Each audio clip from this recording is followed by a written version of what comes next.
अस्सलामुअलैकुम, a very good morning to all of you. New Pakistan में खुशामदीद। मैं हूं Nabiha Ejaz Khan. Welcome to new Pakistan. मैं हूं आपके साथ अनवार खावर। नबीहा मलाला यूसुफजई पाकिस्तान आ चुकी हैं और हम उन्हें लाहौर आने पर वेलकम कहते हैं, खुशामदीद कहते हैं, जी आयानू कहते हैं। लाहौर में उनका 4 दिन का स्टे अभी होने जा रहा है। जो इतलात मौसूल हो रही हैं, यहाँ पर लाहौर में वो कुछ सेमिनार्स में शिरकत करेंगी और जो हुकूमती ओहदेदार हैं उनसे भी उनकी मुलाकातें इस विजिट में बड़ा इम्पोर्टेंट मलाला यूसुफजई का ये विजिट रहेगा। मसरूफ तरीन 4 दिन गुजारेंगी।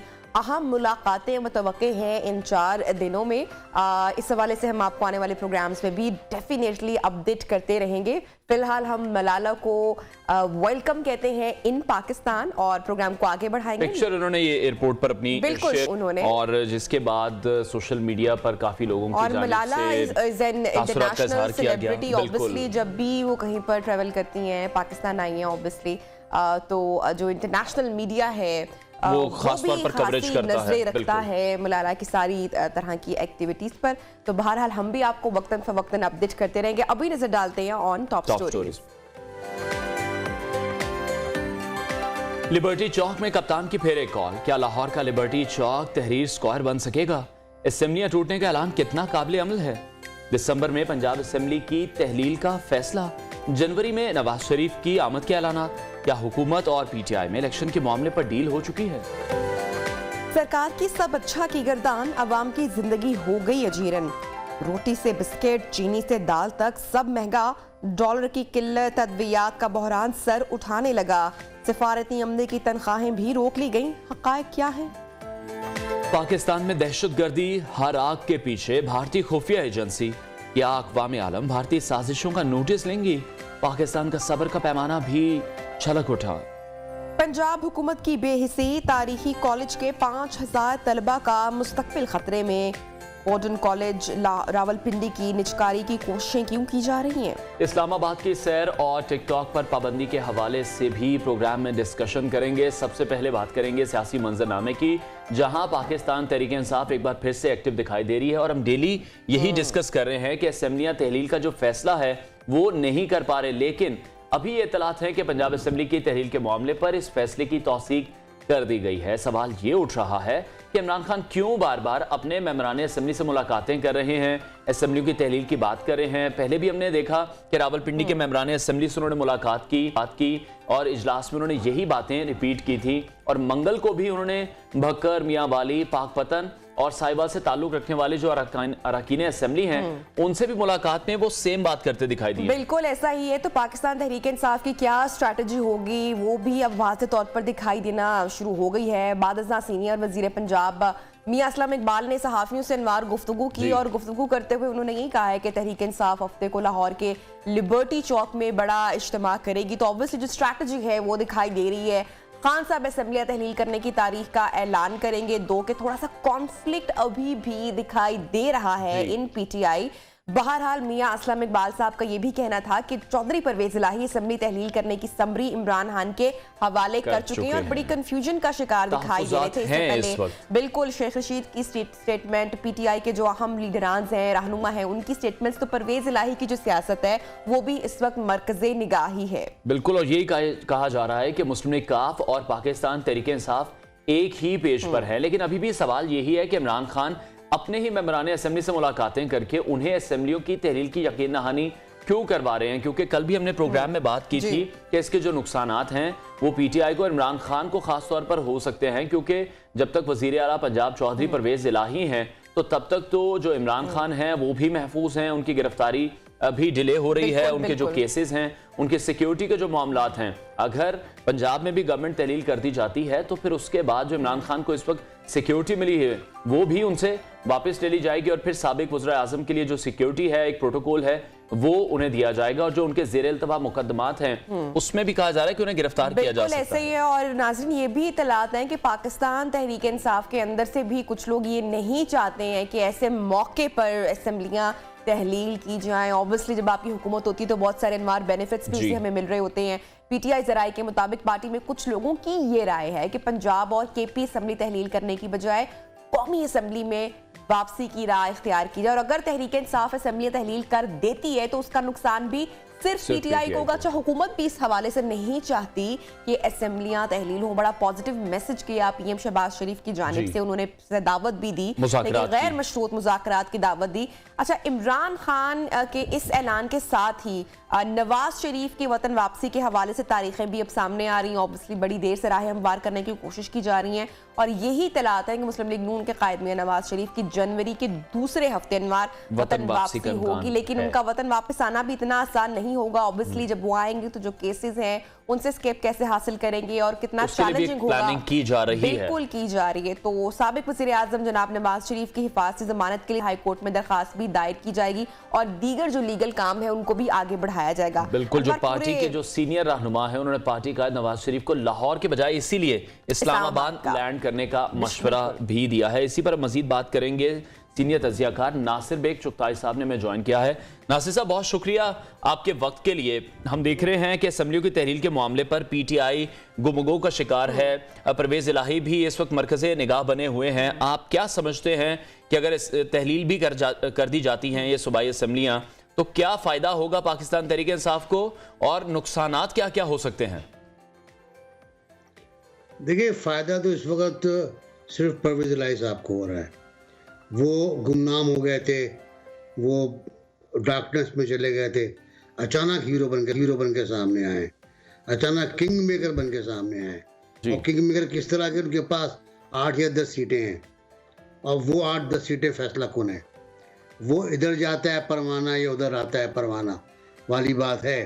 तो अगर वो उधर जाते हैं तो वो जीत जाते हैं, इधर जाते हैं। तो एक अजीब गेम है पंजाब असम्बली का। ये बड़ा मतलब सियासत के लिए खतरनाक है लेकिन दिलचस्पी के लिए बहुत ज्यादा इम्पोर्टेंट तमाशा हो रहा है। यही इत्तलात सामने आ रही है कि चौधरी ब्रदर्स जो हैं वो इस पूरे मामले पर एक पेज पर हैं, कुछ भी हो सकता है। राब्ता भी किया जा रहा है परवेज इलाही साहब से। आपका एनालिसिस क्या है? वो इस्तीफा पेश करेंगे? गो के पीटीआई में तो यही बात है, बहुत कॉन्फिडेंस का इजहार किया जा रहा है कि ऑब्वियसली होगा, ऐसा ही होगा। परवेज इलाही साहब खान साहब के साथ ही खड़े होंगे। शेख रशीद की भी स्टेटमेंट आई, पाकिस्तान तहरीक इंसाफ के मुख्तलिफ रहनुमाओं की भी स्टेटमेंट आई, लेकिन आपका तज्ज़िया क्या कहता है? देखिए, परवेज इलाही साहब ने अपने ज़ाती हल्कों में कहा है, ज़ाती दोस्तों से कहा है कि पहले इमरान खान साहब तो यकसू हो जाएं कि उनको असम्बली तोड़नी नहीं तोड़नी। खुद उनकी पार्टी के अंदर जो खिलाफात हैं पंजाब में, खैबर पख्तूनख्वा का खान ने कह दिया ना कि पहले पंजाब तोड़ें आप, फिर हम तोड़ेंगे अपने आप को। हम कोई पागल हैं कि पंजाब बरकरार है और हम, तो वो इख्तलाफात हैं। फिर पंजाब के अंदर बहुत से लोग ऐसे हैं जो इस्तीफे देना नहीं चाह रहे, जो असम्बली तोड़ना नहीं चाह रहे, क्योंकि उनको पता है कि उनके डेवलपमेंट के काम चल रहे हैं उनके हल्कों में। खुद परवेज इलाही ने कहा है इमरान खान साहब से कि मार्च तक तो सोचे ही नहीं। अब मार्च तक इमरान खान क्यों ना सोचे, वो ऐलान कर चुके हैं। लेकिन एक रिकॉर्ड ये भी है कि खान साहब अपने ऐलान से यू टर्न ले लेते हैं, आमतौर से ले लेते हैं। और बहुत मतलब मेरा ख्याल है अनगिनत यू टर्न हो गए उनके मुख्तलिफ मौज़ूआत के ऊपर, चाहे वो पाक हिंद ताल्लुकात हों, वो डॉलर का रेट हो, वो महंगाई हो, वो बिल्कुल बेग साहब, वो कहते ही यही है कि लीडर ही वही होता है जो यूटर्न ले बार बार। हाँ, लेकिन वो एक मैं क्या इस पर अर्ज करूँ, वो शिकायत हो जाएगी, लेकिन ये बहुत बुरी मिसाल दी उन्होंने। ये जी ये इखलाकी तौर पर कतई दुरुस्त नहीं है। अच्छा, इखलाकी तौर पर मैं एक बात और भी अर्ज कर दूँ कि इखलाक कहाँ कहाँ आता है, कि इखलाकी तौर पर इमरान खान साहब अब असम्बली तोड़ने के पाबंद हैं, क्योंकि वो कह चुके हैं।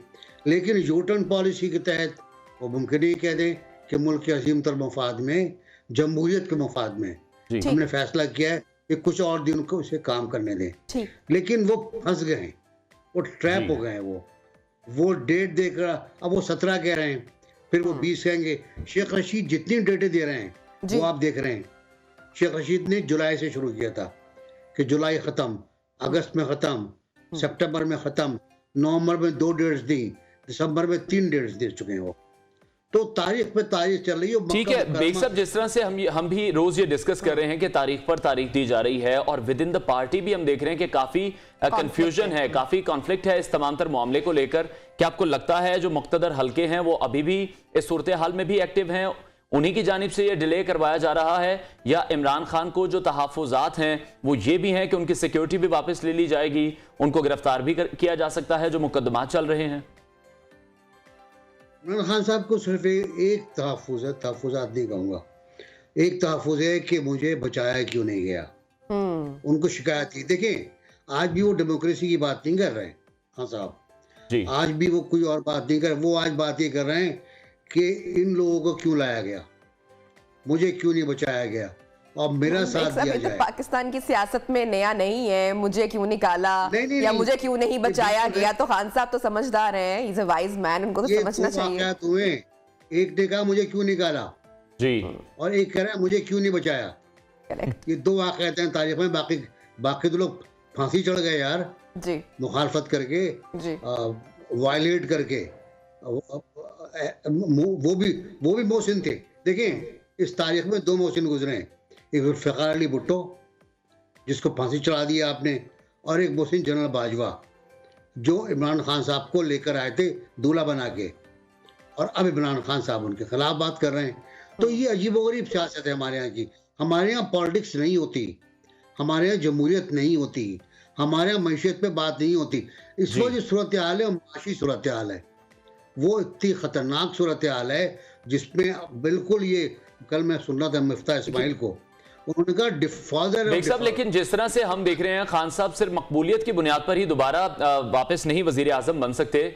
आप क्या समझते हैं, कबूलियत भी जरूरी है? कबूलियत बहुत जरूरी है जी, कबूलियत दुआ की हो या सियासत की हो, दोनों बहुत ज़रूरी है। अगर दुआ कबूल नहीं होती तो वो कहते हैं कहीं पर रख दी जाती है कि बाद में कबूल कर लेंगे, लेकिन सियासी कबूलियत का मसला ये है कि आप 10-12 साल के लिए बाहर गए, अदम कबूलियत का। क्योंकि देखें, जो कुछ हो चुका है वो मैंने तारीख में नहीं देखा अपनी हिस्ट्री में, इस हद तक बेवफाई, इस हद तक कजरवी, इस हद तक मजम्मत अपने मौसूलों की मुझे यकीन नहीं आता कि ऐसा हो सकता है। क्योंकि देखिए, बहुत से लोग आए फौज के जरिए, मैं खुल के बात कर रहा हूँ, नवाज शरीफ साहब आए जी, नवाज शरीफ साहब कभी मजम्मत नहीं की फौज की, एक जनरल की मजम्मत की उन्होंने, नाम लेकर मजम्मत की। और इन साहब ने कहा कि बतौर इदारा फौज में गड़बड़ है, ये भी कहते हैं। और अब कल की जो परसों की इत्तलात हैं वो बड़े मुख्तलिफ हैं कि जनरल बाजवा ने क्या कहा और वापडा के जनरल ने क्या कहा, ये मुख्तलिफ। तो मेरा अपना ख्याल ये है कि खान साहब एक मुआमले में फंस गए, उनको चेस गेम खेलना नहीं आता। यहाँ पर देख साहब हम देख रहे हैं कि खान साहब जो कमर जावेद बाजवा साहब पर तनकीद करें, वहीं पर वो नए आर्मी चीफ के वो गुण भी गा रही हैं और उनसे अच्छे की उम्मीद भी वाबस्ता किए रखे हुए हैं। नबिया, वो आर्मी चीफ कौन है जिससे अमर बिल मारूफ की तलकीन की थी इमरान खान साहब को, और उसकी बुनियाद पर उसको हटाया गया था आईएसआई से। ठीक, अच्छा बेग साहब, मैं आपसे जानना चाह रही हूँ कि पूरी सिचुएशन का जरा डिटेल जायजा लेते हैं, अगर तस्करा करते हैं। अब मियां मोहम्मद नवाज शरीफ की भी वतन वापसी के हवाले से इत्तलात सरगर्म है। जनवरी के सेकंड वीक की गालिबन डेट सामने आ रही है कि वो जनवरी के एंड तक पाकिस्तान आ जाएंगे, और अगर इंतखाबात पहले हो भी जाते हैं, डेट सामने आ भी जाती है, और नवाज शरीफ की मौजूदगी में जब भी पंजाब में उन्होंने अपनी कैंपेन की है इंतखाबी हवाले से, इंतखाबात के हवाले से, तो कभी ऐसा हुआ नहीं कि मुस्लिम लीग नून को नवाज शरीफ की मौजूदगी में शिकस्त हुई हो। तो खान साहब, आपको लगता है उनकी तैयारी है, वो मुकाबला कर पाएंगे? क्या स्ट्रैटेजी होगी, क्या हिकमत हमली होगी? देखिए, इस वक्त जो जश्न बहारा है ना लाहौर में जी, वो पीटीआई इमरान खान साहब की मकबूलियत है, और एक तरफा काम हो रहा है। मुस्लिम लीग नून कुछ भी नहीं कर रही है। मरियम वहाँ बाहर बैठी है, नवाज शरीफ बाहर बैठे हुए हैं, हमजा बीमार हैं, बाहर नहीं निकलते वो। अब सलमान शहबाज को लाया गया है जो वाकई बहुत तेज़ बोल रहे हैं। 2 दिन में देखा मैंने उनको, उन्हें बोलना आता है, उनको तंज के तीर चलाने आते हैं। तो वो एक वाहिदा हैं, लेकिन ये बात बिल्कुल सही कह रही हैं आप कि जब नवाज शरीफ वापस आएंगे तो हालात बदलेंगे, और हालात इमरान खान साहब के खिलाफ भी जा सकते हैं। नवाज शरीफ का बहुत बड़ा हल्का है पंजाब, खास तौर से, और वस्ती पंजाब मैं अगर कहूँ, जीटी रोड में कहूँ, तो वो नवाज शरीफ के नाम का दम भरता है। अभी जब ये लॉन्ग मार्च हुआ था तो कई जगह ट्रक रोके गए लोगों के, जीटी रोड पर एक ट्रक चलता था बेचारा, वो भी रोका गया। तो नवाज शरीफ को माइनस नहीं कर सकते आप। नवाज शरीफ की मौजूदगी बेशक फिर इस हिसाब से अगर देखा जाए तो परवेज इलाही ज्यादा वाइजमैन का किरदार अदा कर रहे हैं। वो ये कह रहे हैं कि वक्त देना चाहिए, हमें अपनी वर्किंग कंप्लीट करनी चाहिए, अपने हलकों को मजबूत करना चाहिए। बिल्कुल परवेज इलाही साहब, देखिए परवेज इलाही के लिए पहला और शायद आखिरी मौका है चीफ मिनिस्टर बनने का, और वो इसको हाथ से जाने नहीं देना चाहते। वो चाहते ये हैं कि जितना टाइम लगाएं वो इतना टाइम लगा लें कि जो प्रोजेक्ट चल रहे हैं उनके वो मुकम्मल हो जाएं, ताकि आने वाले इंतखाबात में वो पीटीआई से आंखों में आंखें डाल के बात करें कि मुझे 10 नहीं 20 सीटें मुझको चाहिए, मुझे 25 सीटें चाहिए सूबाई असम्बली की और कौमी असम्बली की, ताकि ये तो आप वो बात बता रहे हैं जो कि परवेज इलाही साहब चाहते हैं। लेकिन अगर उनकी सियासत की बात की जाए तो आप क्या समझते हैं कि उनकी सियासत के लिए क्या बेहतर फैसला होगा? देखिए सियासत के लिए मेरे ख्याल उनके लिए बेहतर फैसला वापसी का रास्ता अब शायद उन्होंने खुद बंद कर लिया। मोनिस ने और उन्होंने मिलके जो बुरा भला कहा है, लेकिन ज़ाहिर है सियासत में कोई हर्फ आखिर नहीं होता है। हो सकता है वो कहें हम मजबूर थे जाने वफा, हमें कहा गया था तुम्हें गालियाँ दो तो हमने गालियाँ दे दी, अब हम आपके साथ हैं। क्योंकि परवेज इलाही का रात को हल्फ उठाना, रात को कुरान शरीफ की तिलावत करना, दुआएं खैर करना, मिठाई खाना मुस्लिम लीग नून के चीफ मिनिस्टर की हैसियत से, और सुबह फ़ोन करना एक मुस्लिम लीग के शख्स को कि अरे आदम एतमाद फाइल कर दो बुजदार के खिलाफ, वरना ये पागल असम्बली तोड़ देगा। ये भी हुआ है, यहाँ तक बात तो ये पागल भी कहा गया है, बावला भी कहा गया है, सब कुछ हो गया है। उसके बाद इन्हें कहा जा रहा है। तो परवेज इलाही की सियासत बहुत शानदार है, इक़्तिदार के लिए, हुकूमत के लिए। मैं ये नहीं कहता इखलाक के लिए या इक़्तिदार के लिए, इक़्तिदार के लिए उनकी सियासत बहुत शानदार है और वो अच्छा खेल रहे हैं। और शायद मेरा ख्याल है कि चौधरी शुजात साहब के साथ मिलके खेल रहे हैं वो। लेकिन अब बेग साहब, आप खान साहब की अब तर्ज सियासत किस तरीके से अब देखते हैं? अगर हम विफाक की बात करें, मौजूदा हुकूमत की बात करें और इंतखाबात से पहले का जो ये वक्त है, अगर मौजूदा हुकूमत इसमें डिलीवर कर जाती है, मुल्क की मईशत संभल जाती है, नया साल आ रहा है, कोई स्ट्रैटेजी सामने आती है, नवाज शरीफ भी आ रहे हैं, हुकूमत अगर आवाम को कुछ रिलीफ देती है पेट्रोल की सूरत में, महंगाई कम करने की सूरत में, तो पाकिस्तान तहरीक इंसाफ के पास क्या बचेगा फिर बेचने के लिए इंतखाबात की कैंपेन के हवाले से? या क्या हिकमत अमली होगी, क्या रुख इख्तियार करेगी? देखिए हालात तो बहुत ख़राब हैं, मईशत के बहुत ख़राब हालात हैं। इन हालात में अगर कोई रिलीफ दे सके ये हुकूमत, तो फिर इमरान खान साहब के मामलात और कम हो जाएंगे। देखिए एक बात तो बहुत क्लियर है ना कि बलूचिस्तान और सिंध तो खान साहब का नहीं है, इतना बात है जी, इस पे तो कोई दो बातें ही नहीं है। अब आ जाए आप सेंट्रल पंजाब की तरफ, मुकाबला वहां होगा। साउथ पंजाब में पीपल्स पार्टी, नून वाले और दूसरे लोग मिक्स गैदरिंग होगी। और अब साउथ पंजाब शायद इमरान खान साहब को उस तरह ना मिले जिस तरह पहले गोद में डाल दिया गया था। आप देखिए ना वो वक्त देखें आप, जब परिंदे उड़ के आ रहे थे, उनको हाँका जा रहा था और इनके पिंजरे में डाला जा रहा था। खान साहब के पास अक्सरियत नहीं थी। ठीक है बेग साहब, ये बताइएगा, अभी हम देख रहे हैं कि हफ्ते की डेट अनाउंस की गई है, लिबर्टी पर एक पावर शो करने जा रहे हैं। ये कहा जा रहा है कि वहां पर जाकर डेट्स अनाउंस करेंगे असम्बलियां तहलील करने के हवाले से। तो आप क्या समझते हैं कितना इवेंट ये किस तरह का होगा? ये जो चौक है तहरीर स्क्वायर बन सकेगा या फिर माजी की तरह से एक और तारीख दे दी जाएगी? आप लोग देखें, लिबर्टी को आप जानते हैं बहुत अच्छी तरह, खूबसूरत जगह है लिबर्टी जी। पिछले 2 हफ्ते पहले भी शायद या 3 हफ्ते पहले वहीं पे इज्तिमा हुआ था, वहीं पे डेट देनी थी, तो वहाँ डेट नहीं दी गई और इतने लोग भी नहीं थे। और एक और इज्तिमा पीटीआई ने किया था वहाँ पर मुज़ाहमत का, उसमें भी लोग कम थे। लोग कम होना शुरू हो गए हैं, लोग थकना शुरू हो गए हैं। वो कहते हैं ना, इतना बॉलिंग इतनी 2 बॉलर को कि वो अपनी लाइन लेंथ भूल जाए, तो लोगों को इतना निकाला गया बाहर, इतना निकाला गया कि भूल गए वो अपने आप को। तो मुझे मैं यकीन से बिल्कुल नहीं कर सकता, अब यकीन नहीं रहा ना इसी बात पर भी। मैं डेट दूंगा, मैं आगे जाऊंगा, मैं 25 मई के बाद का मैं परसों आऊंगा, वो 5 महीने लग गए आने में, फिर वापस चले गए, फिर इस्लामाबाद नहीं गए, फिर धरना नहीं हुआ, फिर लॉन्ग मार्च नहीं हुआ। लॉन्ग मार्च वक्त से पहले ख़त्म कर दिया गया। लॉन्ग मार्च के बारे में कहा गया वो चलता रहेगा, वो चला ही नहीं, लॉन्ग मार्च। तो बहुत से मामला ऐसे हैं जो नहीं हो पाए।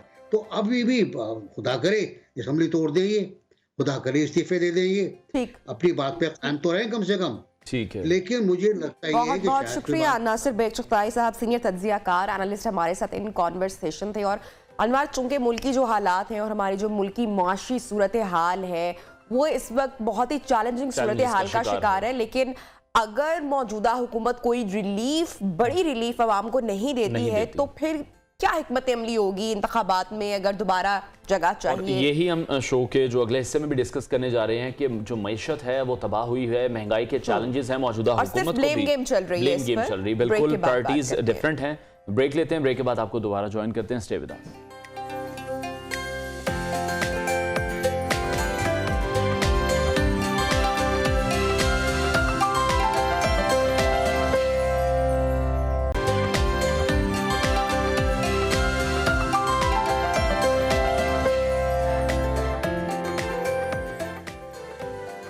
Welcome back. अनवर, कल परसों ही मेरे ख्याल से हम जिक्र कर रहे थे चाय की एक प्याली का जी। और चाय की प्याली के हवाले से मैंने अनवर से जिक्र किया कि वो जहां पर प्राइसेस हैं वो ट्रिपल हो चुकी है। मतलब कि अगर कोई चीज पहले 10 रुपए की मिल रही थी तो अब उसकी कीमत 30 रुपए हो चुकी है।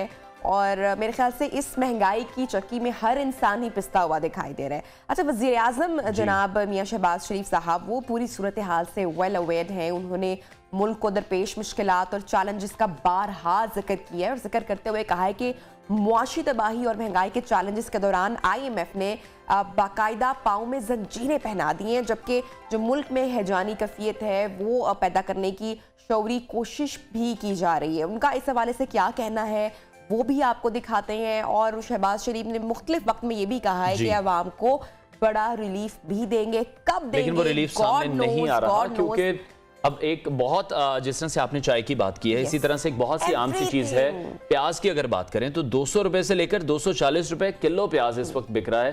तो महंगाई की जो सूरत हाल है वो बड़ी ही अलार्मिंग सिचुएशन पर पहुंच चुकी है। शहबाज शरीफ क्या कहते हैं वो पहले सुनते हैं।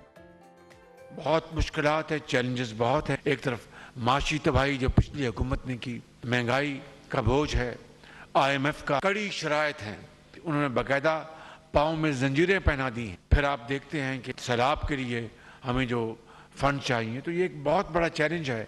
लेकिन हिम्मत हारने का सवाल नहीं पैदा होता। हम मिलकर ये मखलूत हुकूमत हम काम कर रही है और इंशाअल्लाह अवाम के दुखों को हम मजीद कम करेंगे। इस मुश्किल सिचुएशन में सबसे अहम सवाल तो यह है कि क्या पाकिस्तान को IMF ने जंजीरें पहनाई हैं या फिर हुकूमत की बेहिसी और नाकिस हिकमत अमली भी बारहा हम देखने के सामने आ रही है, जिसकी वजह से मामलात इस नहज तक पहुंच चुके हैं। और 6 माह पहले जो शेख खुर्दनोश की कीमतें थी, जिस तरह से हम डिस्कस कर रहे हैं कि मौजूदा कीमतों से वो आधी थी। रोटी की बात करते हैं तो रोटी की कीमत दुगनी हो चुकी है। बिस्किट्स की अगर बात करें तो उनकी कीमतें भी डबल हो चुकी हैं। और वफाकी वजारत सेहत के हवाले से अगर बात करें तो मुल्क में इस वक्त जो मेडिसिन का बहरान है उसके खदशे के पेश नज़र भी वजारत खजाना को खत लिख दिया गया है। और यही कहा जा रहा है कि अद्वियात के खाम माल के लिए अगर LCs नहीं खोली जाती तो फिर अद्वियात के बहरान का खदशा भी आगे नजर आ रहा है। ये भी एक मामला है। फिर अद्विया साज जो कंपनीज हैं उनके पास सिर्फ चंद हफ्तों का खाम माल बचा है और हुकाम की जानिब से यही बताया जा रहा है कि जो drug regulatory authority of Pakistan है उसकी सिफारिश पर वजारत खजाना को खत लिखा गया है। अच्छा, अब ये सारा मामला नाजरीन यहाँ पर ही नहीं थम रहा है, बल्कि जो वजारत खजाना है उन्होंने स्कोप बॉन्ड्स और दागियों के लिए बैरून मुल्क पाकिस्तानी मिशंस के अमले की 3 माह की तनख्वाहें वहां पर नहीं दी गई। बिल्कुल वो स्टक हैं और इसी वजह से सिफारती अमले को मामूल के सिफारती अमूर निपटाने समेत जो अपने अखराजात पूरे करने हैं उसमें भी शदीद दुश्वारी का सामना करना पड़ा है। और इसी पूरे हवाले से बात करेंगे। हमारे साथ इस वक्त इन कॉन्वर्सेशन है माहिर आसिफ बेग मिर्जा साहब। बेग साहब, बहुत शुक्रिया। ये जो अब हमारे मुल्क की मुआशी सूरत हाल है इसका जिम्मेदार आप किसको समझते हैं? ये जो IMF प्लान में हम इस वक्त घिरे हुए हैं, आप उसको अब रीजन समझते हैं या फिर जो हमारी मुल्क की सियासी सूरत हाल है स्टेबल नहीं है, आप उसको ब्लेम करेंगे? बिस्मिल्लाहिर्रहमानिर्रहीम। हमारी इस वक्त जो मुआशी सूरत हाल है इसका यानी कि इसके कई पहलू हैं। जिसकी वजह से इतनी बदतर जो हमारी माशी सूरत हाल है। ठीक है, पिछली जो हुकूमत थी उसके भी अपनी माशी पॉलिसीज थी और कमिटमेंट्स थी IMF के साथ, लेकिन ये इस हुकूमत को भी आए हुए 8-9 महीने हो चले हैं जी। और ये भी इस जिम्मेदारी से मुबर्रा नहीं है। लेकिन बहरहाल ये कुछ इंटरनेशनल फैक्टर्स भी हैं।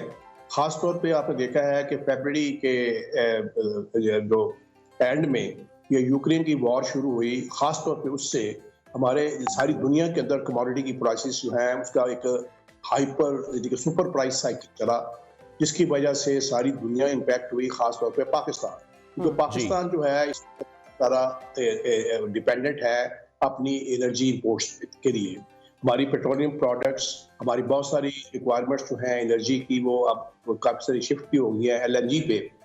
अब वो LNG और दूसरी और on top of that Pakistan आप देख लें कि एग्रीकल्चरल मुल्क है, इसके अंदर अभी भी बड़ी साइजेबल इनके जो हमारे एग्रीकल्चरल प्रोडक्ट्स हैं अभी। ठीक है बेग साहब, लेकिन अभी जो हम सिचुएशन देख रहे हैं वो ये है कि जब इसहाक डार वापस आए हैं उनसे बड़ी उम्मीदें वाबस्ता थी, लेकिन अब वो आकर जो सारा बर्डन है वो ये कह रहे हैं मिफ्ता इस्माइल पर डाल रहे हैं। मिफ्ता इस्माइल इसहाक डार से सवाल कर रहे हैं, तो ये तो विद इन द पार्टी भी पॉलिटिक्स चल रही है। सेकेंडली मैं आपसे कहना चाहूंगा अगर आप अपना फ्रेम ठीक कर लें तो आपका फेस सही तरह से विजिबल हो जाएगा।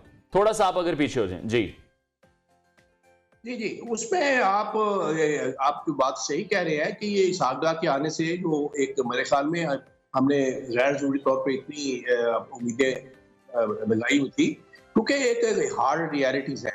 ओवरनाइट हमारे पाकिस्तान में जो एनर्जी का इंपोर्ट बिल है वो $24 बिलियन साल का पहुंच गया है जो मौजूदा प्राइस के ऊपर, और उसके बाद हमारी इंपोर्ट जो फूड प्रोडक्ट्स है, खासतौर पे हमारी जो सैलाब आए उसकी वजह से हमारी क्रॉप्स उसमें डैमेज हुई, फूड की इंपोर्ट्स का बिल भी बढ़ गया है।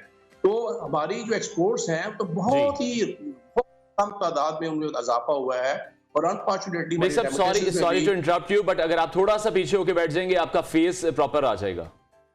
जी बिल्कुल, आप बिल्कुल ठीक है, आप कंटिन्यू कीजिएगा। जी, उससे हमारी जो है ना दरामदात जो है वो बहुत ज्यादा है, बरामदात हमारी बिल्कुल मामूली सी बड़ी है और हमारी जो रेमिटेंसेस 8-9% की ड्रॉप है। तो इस वक्त हमारा जो एक्सचेंज रेट है वो बहुत सख्त दबाव के अंदर है। और नंबर 2, हमारे मुल्क के अंदर जो इतनी ये पॉलिटिकल नॉइज है, अनसर्टेनिटी है और एक गवर्नमेंट और प्रोविंशियल गवर्नमेंट्स, ये दोनों का जो फोकस है वो अपनी पोजीशन को, अपने बयानियों को स्ट्रेंथन करना और उसके ऊपर पॉलिटिक्स करना वो अपनी जगह है। लेकिन पब्लिक एट लार्ज आपका कंसर्न बिल्कुल सही है। हमारी जो इन्फ्लेशन है well above 30% which is intolerable, और हमारे मुल्क के अंदर दूसरी है इन्हीं सियासी हालात की वजह से जो फोकस है ना एडमिनिस्ट्रेशन पे, गवर्नेंस पे, वो बहुत कम है। डेली तकरीबन जब भी किसी सियासतदान से गुफ्तगू होती है, खान का ताल्लुक पाकिस्तान तहरीक इंसाफ की जो ज्यादातर क़यादत है, जो लीडरशिप है, जो रहनुमा है, वो कहते हैं कि जो मुल्की हालात हैं बिल्कुल स्टेबल हो जाएंगे अगर इंतखाबात की डेट सामने आ जाती है। अब मुल्क को चलने नहीं दिया जा रहा, जो सियासत है वो चैलेंजिंग सूरत हाल का शिकार है। आप क्या कहते हैं, अगर कबल अज़ वक्त इंतखाबात होते हैं तो क्या मुल्की हालात संभलेंगे या और बिगड़ जाएंगे? सर ये आप देखें इस बात को, हमारा 22-23 करोड़ की आबादी है, इतना बड़ा आबादी का साइज है, प्रॉब्लम्स का पहाड़ है और ये कोई बिजली का स्विच ऑन अप हो जाएगा। इसमें ये सिर्फ यही चीज जो है ये काम नहीं आएगी। इसमें आप देख रहे हैं कि जो फाइनेंस है ना, इस पे परसेप्शन यानी कि पैनिक ना होना या पैनिक से बचना, ये चीजें बहुत इंपॉर्टेंट है। आपने देखा है बैंकों में पैनिक की वजह से कई बैंकों का रन हो जाता है, यानी कि इतने बड़े बैंक जो हैं वो खाली हो गए क्योंकि उनके पास लोगों का एतबार उठा तो वो पैसे लेने आए तो वो रन हो गया और वो डिफॉल्ट कर गए। तो इसीलिए हमारे मुल्क के अंदर हमारे जो सियासतदान है उनकी खास तौर पे गैर ज़िम्मेदाराना जो उसमें बयानबाजी है, जिसमें एक्सचेंज रेट के कंसर्न्स को, मुल्क की जो माशी सूरत हाल है उसको ओवरब्लो भी किया गया है। कुछ क्या हुआ है इस स्टेज के ऊपर, आप देखें कि जो हमारे एक्सपोर्टर्स हैं उनकी टेंडेंसी शायद ये हो सकती है कि हमारे अब हम एक्सपोर्ट प्रोसीड्स को बाहर रिटेन कर ले, हमें ज्यादा पैसे रुपये मिल जाएंगे। हमारे जो रेमिटेंसेस आती थी उनका ख्याल ये है कि शायद हमें जरूरी अखराज पैसे ना ट्रांसफर करें, हमें ज्यादा रुपए मिल जाएंगे आने वाले 1-2 महीनों में। तो ये सारी सिचुएशन जो हुई है, इंपोर्ट्स जो है एसेंशियल चीजों की वो अपनी जगह जारी है। इसी वजह से हमारे फॉरेन शेयर रिजर्व्स है और ये मुल्क के अंदर एक हाइपर सिचुएशन क्रिएट करके बेग साहब एक शॉर्ट कमेंट बस कीजिएगा कि पहली बार हुआ है पाकिस्तानी जो सफीर हैं उनको तनख्वाहें नहीं दी गई, पाकिस्तानी जो मामलात हैं वो कितने असरअंदाज हो सकते हैं इस वजह से? नहीं, वो आपने सही कहा। वो ये जो मैं आपकी बात से एग्री करता हूँ। एलसीज की खोलने में मुश्किलात हैं, जिस तरह आपने मेडिसिन का जिक्र किया, उनके ऊपर भी बड़े सारे लोगों की पैनिक है। कई लोग कहते हैं अपनी खीरा दोजी कर ले, मेडिसिन ले लें। ये सारी चीजें होंगी तो पैनिक होगी। और सफीरों की जो आप तनख्वाहें बता रहे हैं, तो ये सारी कोई हमारे इन हाउस अगर इस तरह के प्रॉब्लम्स हैं, वो इसी तरह पब्लिक के अंदर आके पब्लिक के कॉन्फिडेंस को मजीद जो है मुतासर करते हैं, और उससे एक डोमिनो इफेक्ट होता है, जिससे ये सिचुएशन कंट्रोल नहीं हो रही।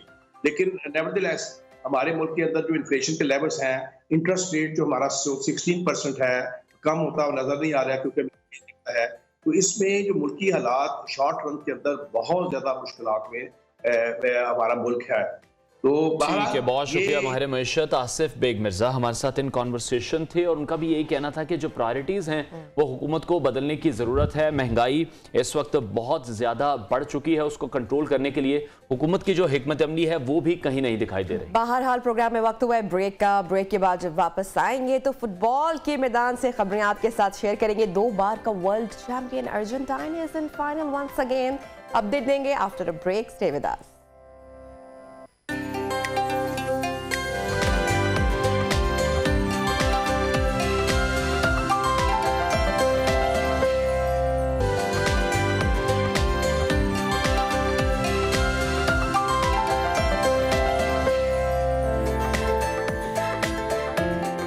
Welcome back and good morning once again. और अब कुछ बात करेंगे दुनियाए फुटबॉल वर्ल्ड कप के सबसे बड़े मार्के की, जो कि कतर में जारी है। और Anwar ji, Argentine is in final now, और क्या शानदार कारकर्दगी रही। क्रोएशिया सेमीफाइनल तक पहुंचकर भी फाइनल में अपनी रसाई हासिल ना कर सका। आज बड़ा इंपॉर्टेंट सेमीफाइनल का राउंड सेकंड होने वाला है, France versus Morocco. So let's see के कौन होता है अर्जेंटाइन के मुकाबले में। जो कल भी मैच हमने देखा वो वन साइडेड मैच था। क्रोएशियन टीम कोई खातिर खा परफॉर्मेंस नहीं दिखा सकी।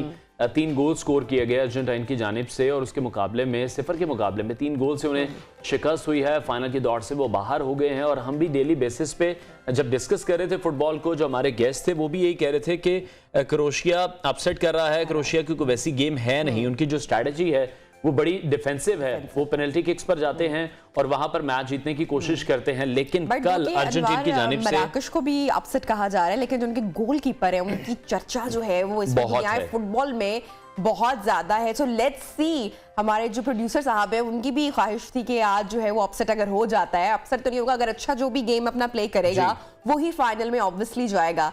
सो कुछ भी हो सकता है कि अगर फ्रांस को शिकस्त आज हो जाती है तो फिर ऑब्वियसली, या फिर अगर फ्रांस जो है वो जीत जाता है। सो आज का मार्का जो है वो भी बहुत बड़े अपसेट होंगे कि अगर आज मोरक्को सेमीफाइनल भी जीत जाए और फिर अर्जेंटीना से फाइनल भी जीत जाए, तो ये कोई किसी ख्वाब से कम तो यकीनी तौर पर नहीं होगा, क्योंकि अर्जेंटीना की टीम बहुत ज्यादा स्ट्रांग है। मेसी की वजह से बहुत स्ट्रांग है, उनकी फैन फॉलोइंग बहुत ज्यादा है। और जो अर्जेंटीना की टीम अपने जो 2 वर्ल्ड कप जीती हुई है वो हम आपसे डेट शेयर करेंगे। 1976 और 1986 में 2 बार ये फुटबॉल वर्ल्ड कप का जो मार्का है अपने नाम कर चुके हैं। और अब देखना ये कि तीसरी बार वो 2022 में ये कोई अच्छी कारकर्दगी दिखाकर फाइनल जीत सकते हैं या नहीं। बिल्कुल। और कल के मैच की भी बात करते हैं। मेसी ने बहुत ही शानदार कारकर्दगी का अनवार मुजाहिरा किया वंस अगेन, और सबको रोनाल्डो की भी याद आ गई एक मर्तबा फिर से ऑब्वियसली। बहरहाल अब जरा आज के होने वाले मैच के ऊपर भी तबसरा, जो कल जीत, मैं कहने लगी थी कि कल जो पाकिस्तान ने मैच जीता हमारी छोटी छोटी ख्वाहिशें। बहरहाल वर्ल्ड कप का अब जो फाइनल है वो भी दूर नहीं है। हमारे साथ इन कॉन्वर्सेशन है नासिर इस्माइल साहब, साबिक coach Pakistan football team. Nasir साहब, thank you so much for joining us in Neo Pakistan. Argentine it was quite, पहले अंदाजा था कि जीत सकता है, चांसेस थे, फेवरेट टीम भी कहा जा रहा था। अब आज का होने वाला मैच सेमीफाइनल कितना इम्पोर्टेंट है? मराकश वही अपनी स्ट्रैटेजी लेकर आएगा, क्या चांसेस हैं? फ्रांस भी बहुत स्ट्रांग टीम है। बिस्मिल्लाहिर्रहमानिर्रहीम, थैंक यू वेरी मच। देखें, आपकी मैं कन्वर्सेशन सुन रहा था, आप सरप्राइजेस की बात कर रहे थे। तो मैंने जब ये वर्ल्ड कप स्टार्ट हुआ था तो मैंने उस वक्त कई सोशल मीडिया प्लेटफॉर्म पे, टीवी चैनल्स पे बात की थी कि this world cup will be full of surprises. तो सरप्राइजेस इस वर्ल्ड कप में अभी तक नजर आए हैं, लेकिन अगर अब आप बात करें, आज के फाइनल की बात कर रही है जो कि मोरक्को और फ्रांस के दरमियान खेला जाने वाला है, तो मैं आपको यहाँ एक बात बताता चलूं कि अपसेट्स हर दफा अपसेट्स नहीं होते हैं। मोरक्को की टीम अपने ग्रुप स्टेज के अंदर बेल्जियम को जीत के, स्पेन को जीत के, पोर्चुगल को जीत के, फिर उसके बाद क्रोएशिया को 0-0 ड्रॉ करके वो सेमीफाइनल तक पहुंची है। और उस टीम की जो प्लानिंग है, जो उसके कोच की प्लानिंग है, वो इस वक्त बहुत ही एक्स्ट्राऑर्डिनरी है। उस टीम ने अभी तक कोई मैच लूज नहीं किया है, जबकि फ्रांस अपना एक मैच ग्रुप स्टेज में लूज कर चुकी है। ये बात यहाँ पे काबिल जिक्र है कि अभी तक मोरक्को अनबीटन है। तो आप उसको अंडररेट नहीं करें, ना कि हम उसको ये कहें कि वो अपसेट कर रही है, कि वो खेल के जीत रहे हैं। अब एक आध अपसेट होते हैंगे, ठीक है ना, बेल्जियम को जीतना, पोर्चुगल को जीतना, स्पेन को जीतना, it's not a easy task. बिल्कुल, और वाहिद टीम थी जिनके खिलाफ अभी तक सिर्फ एक गोल हुआ है। एग्जैक्टली तो मैं ये आपको बताना चाह रहा हूं कि मोराकश अपने अंदर एक सलाहियत रखती है इस वर्ल्ड कप में, उसने अपने को मनवाया अपनी परफॉर्मेंस से। और लोग बार बार अब जब बात करते हैं ना कि जी अपसेट एक आध अपसेट होता है, 2 अपसेट होते हैं, हर बार अपसेट्स नहीं होते हैं। वो प्लानिंग करते हैं, उनका कोच प्लान करता है, जिसको सिर्फ 2 महीने पहले डिप्यूट किया गया था, और उन्होंने आके उस टीम को इतना जेल किया है। और साथ ही साथ यहाँ पे जो कंट्रीब्यूशन उनकी फैमिलीज का है, जो कंट्रीब्यूशन उनकी कंट्री का है, जिस वक्त जिस फ्रेंडली जेस्चर के साथ, और उसके साथ साथ जैसे जैसे मोराकश आगे जा रहा है, पूरी मुस्लिम कम्युनिटी जितनी है वो उसके साथ जुड़ गई है। तो मतलब ये हम समझते हैं कि ये उसके लिए एक बड़ा गुड साइन है, क्योंकि देखें ना, without the support of crowd, without the support of the other community, किसी भी चीज को जीतना इतना आसान नहीं होता है। लेकिन नो डाउट कि फ्रांस लास्ट टाइम के विनर है, लेकिन यहाँ उसको एडवांटेज मोरक्को को इस वजह से है कि एक साइकोलॉजिकल प्रेशर फ्रांस के ऊपर जरूर है कि जी ये टीम इतनी इजी नहीं है, और वो जब प्लान करके आएंगे तो मिस्टेक्स करेंगे, और अगर मिस्टेक करेंगे तो उनके पास ऐसे स्ट्राइकर हैं कि जो गोल करने की सलाहियत रखते हैं, और आज मैच को जीत कर वो फाइनल में जाने की पूरी सलाहियत रखती है Morocco.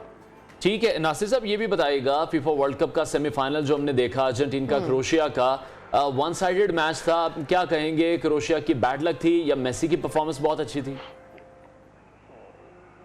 It was Messi against Croatia, इसमें नो डाउट कि मेसी अपने इस वक्त ये समझ ले कि जो उनका कैरियर का एंड है, उस एंड के वो उरूज पर है। मतलब कोई भी कैरियर के एंड पे बिल्कुल एंड परफॉर्मेंस देता है या बिल्कुल टॉप परफॉर्मेंस देता है, तो इस वक्त अपनी टॉप परफॉर्मेंस में, क्योंकि वर्ल्ड के बेस्ट प्लेयर है। और सबसे बड़ी बात मैं आपको बताऊं कि देखें, किसी भी प्लेयर का एक चीज में बड़ा फर्क होता है, वो फर्क ये होता है कि अगर एक प्लेयर को ये पता है, डिफेंडर को, कि मेसी जो है वो लेफ्ट फुटेड है, हमने इसको लेफ्ट फुटेड पे ब्लॉक करना है, लेकिन वो लेफ्ट फुटेड होने के बावजूद अगर आप सेकंड गोल देखें उनका, तो उन्होंने जिस एजाइल तरीके से उसको बीट किया है, ड्रिबल किया है, और 18 यार्ड बॉक्स में एंटर हुए। जब वो 18 यार्ड बॉक्स में इस किस्म का प्लेयर एंटर हो जाता है, तो किसी भी डिफेंडर के लिए इजी टास्क नहीं होता कि उसको बड़े जेंटल तरीके से टैकल करके बॉल को छीने। और उन्होंने जिस तरीके से वो फेंट करके ड्रिबल किया, उन्होंने राइट साइड पे मूव करके उसको इतना क्विक ड्रिबल किया है कि उसको पता ही नहीं लगा, हालांकि वो बेस्ट डिफेंडर है क्रोएशिया का, लेकिन उसको उन्होंने उस तरीके से बीट किया कि उसको समझ ही नहीं आया कि मेरे साथ हुआ क्या है। अच्छा, जैसे सर आपने बिल्कुल बताया कि ये मेसी वर्सेस क्रोएशिया था, और आपने मोरक्को की टीम के हवाले से भी बहुत सारे टेक्निकल पॉइंट्स आपने शेयर किए, और आपने इसको हरगिज अपसेट नहीं कहा, बल्कि उनके परफॉर्मेंस का, विच इज अ फैक्ट। अब आप फाइनल में अब किस तरह से आप देख रहे हैं अर्जेंटाइन के मुकाबले में जो भी अब टीम आती है, वेदर इट इज मोरक्को या फिर फ्रांस, तो किस टीम का पलड़ा आप भारी देखते हैं? देखिए, फाइनल हमेशा इजी नहीं होते, फाइनल हमेशा होते हैं, और फाइनल बाज दफा बड़े अजीबोगरीब तरीके से फिनिश भी होते हैं। जैसे अगर आपको ब्राजील का मैच याद हो कि जो कि क्वार्टर फाइनल मैच था ब्राजील के अंदर ही, और जर्मनी ने उनको 7-0 7-1 से बीट किया था। तो इस किस्म के रिजल्ट भी बड़े मैचों में बाज दफा आते हैं, लेकिन मैं समझता हूँ कि जिस तरीके से, जिस प्लानिंग के साथ, एक तो कल अर्जेंटीना खेली है, उन्होंने देखे 30 79% बॉल पोजीशन अर्जेंटीना प्लानिंग का, बहुत जैसे मौसर थी। 69 ठीक हो गया नासिर इस्माइल साहब, बहुत शुक्रिया आपके वक्त के लिए। और अब सबको इंतजार सेमीफाइनल का कि आज मोरक्को क्या एक बार फिर से एक अच्छी गेम प्ले कर सकती है और फ्रांस को सेमीफाइनल में हरा सकती है। ब्रेक का वक्त हुआ है, ब्रेक के बाद ब्रेक आपको ज्वाइन करते हैं।